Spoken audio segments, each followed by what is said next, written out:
Hello hi नमस्कार मैत्रिणींनो, मी ज्योती आपल्या ज्योती फॅशन डिझायनरमध्ये स्वागत करते. तर आज मी तुम्हाला कटोरीला टोक येऊ नये म्हणून कशा पद्धतीने टक्स द्यायचा हे एकदम सविस्तर पद्धतीने सांगणार आहे. तर इथे बघा, टक्स घेतला आहे 3चा आणि वरती अर्धा इंच ठेवला आहे, खाली 1.25 घेतलं आहे. व्यवस्थित अशी शिलाई मारून घ्यायची आणि त्या वरच्या अर्धा इंच एक्स्ट्रा घेतलेला असतं त्याला कट टू कट शिलाई मारून घ्यायची.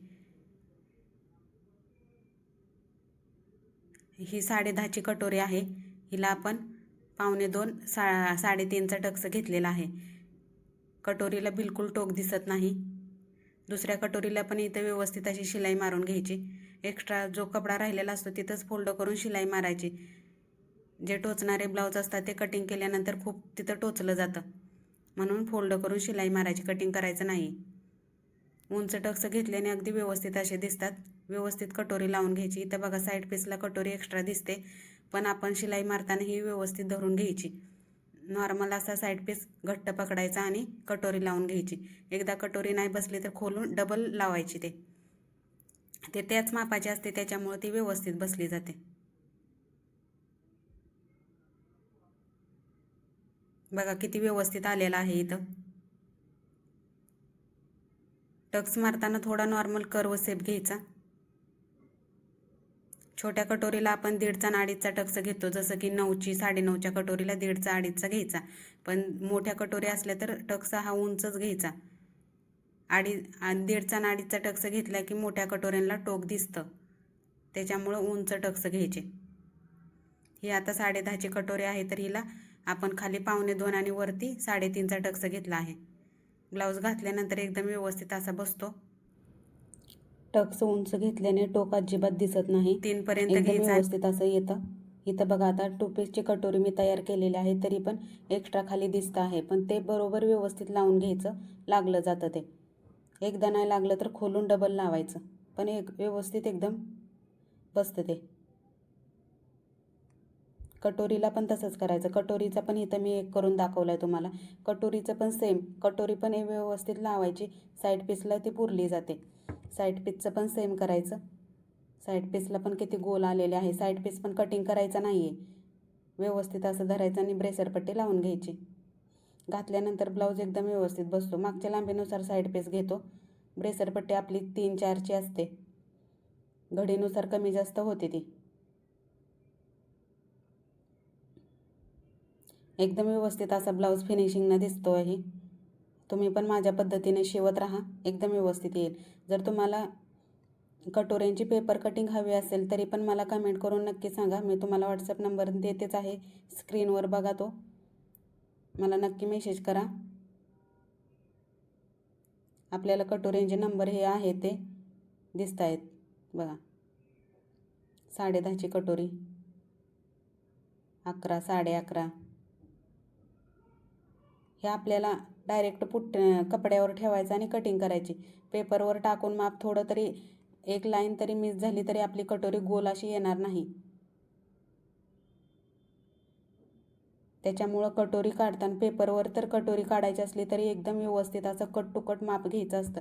एक लाईन पण मिस नाही झाली पाहिजे त्याची, तर आपला ब्लाऊज कटोरीमध्ये एकदम व्यवस्थित असा बसतो. कटोऱ्याचे हे पॅटर्न तुम्हाला हवे असेल तर मला व्हॉट्सअप करा.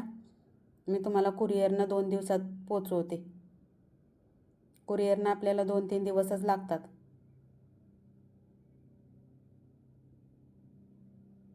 नक्की तुम्हाला भेटून जाईल. एकदम गोल अशी दिसणार.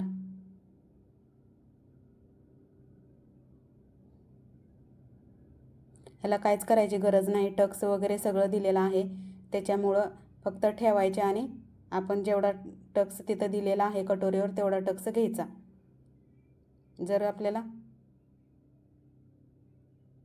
काही शंका असेल तर मला व्हॉट्सअपला नक्की कळवा.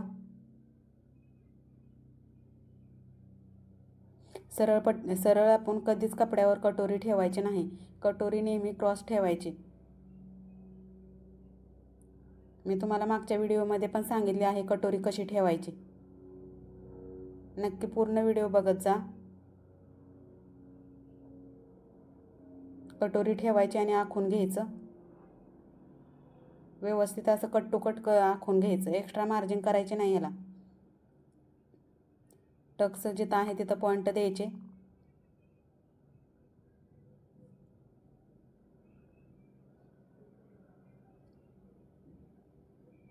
आपण कटिंग नेहमी व्यवस्थित करायचे, आपला ब्लाऊज फिनिशिंग नाही येणार.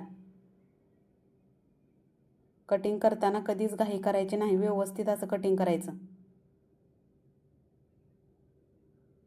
इथं मी पुठ्ठ्याच्या कटिंगवरच सगळे आपल्याला टक्स वगैरे सगळं दिलेलं आहे, त्याच्यामुळं टक्स वगैरे घ्यायची गरज नाही आहे. नंतर एकदम व्यवस्थित असं दिलेलं आहे सगळं.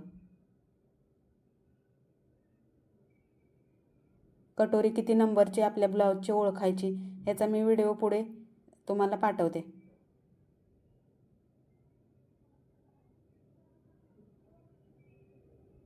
जर आपल्याला ह्याच कटोरीला आपल्याला 2 पीसचं करायचं असेल तरी पण करू शकतो आपण. एकदम 2 पीसची पण कटोरी एकदम व्यवस्थित अशी बसते. फक्त त्याला काय करायचं, खालच्या बाजूने पाव इंच वाढवायचं. पाव इंच म्हणजे अर्ध्यातल्या 2च लाईनी, अर्धा आणि त्याच्यातलं अजून अर्धा म्हणजे पाव इंच. 2 लाईन म्हणजेच पाव. व्यवस्थित अशी लाईन ओढून घ्यायची.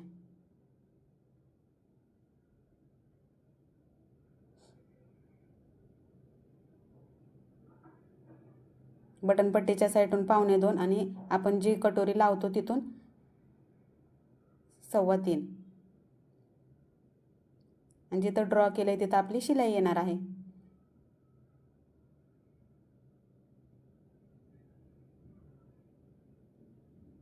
आपली कटिंग व्यवस्थित असली तर आपली फिनिशिंग व्यवस्थितच येते. त्याच्यामुळं मार्किंग करताना पण अगदी व्यवस्थित अशी सविस्तर करायची.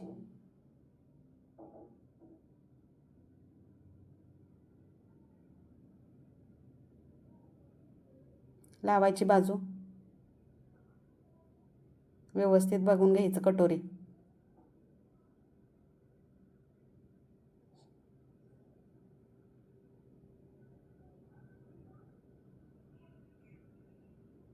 एकदा नक्की वापरून बघा, व्यवस्थित अशी येणार आहे तुम्हाला. 8.5 पासून कटोऱ्या असतात, म्हणजे 28 चेस्ट 28 ते 28 पासून ते 44 48 पर्यंत 12-12.5च्या कटोऱ्यापर्यंत नंबर असतात. ते नंबर कसे ओळखायचे हे पण मी तुम्हाला पुढच्या व्हिडिओमध्ये सांगते. ब्रेसरपट्टी तुम्हाला त्याच्यावर मी फ्री देणार आहे. ठेवायची आणि कटिंग करायची.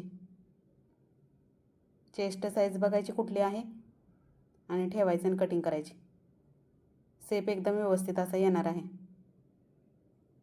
आपल्या चॅनलला सबस्क्राईब करून ठेवा, म्हणजे माझे नवीन आलेले व्हिडिओचे नोटिफिकेशन तुम्हाला मिळेल. बाकीची कटिंग आपण डायरेक्ट कपड्यावरच करतो आणि आपल्याला फक्त कटोरीचे डायग्राम लागतात. त्याच्यामुळं मी इथे ब्रेसरपट्टीचे पण डायग्राम तुम्हाला देते, ठेवायचे आणि कटिंग करायचं. बाकी तर आपण डायरेक्ट कपड्यावरच करतो आहे. आपल्या इतर मैत्रिणींना पण शेअर करा, मला कमेंट करून कळवा. अशाच नवीन व्हिडिओसाठी आपले व्हिडिओ बघत राहा. आपल्या व्हिडिओला सपोर्ट करा, चॅनेलला सपोर्ट करा.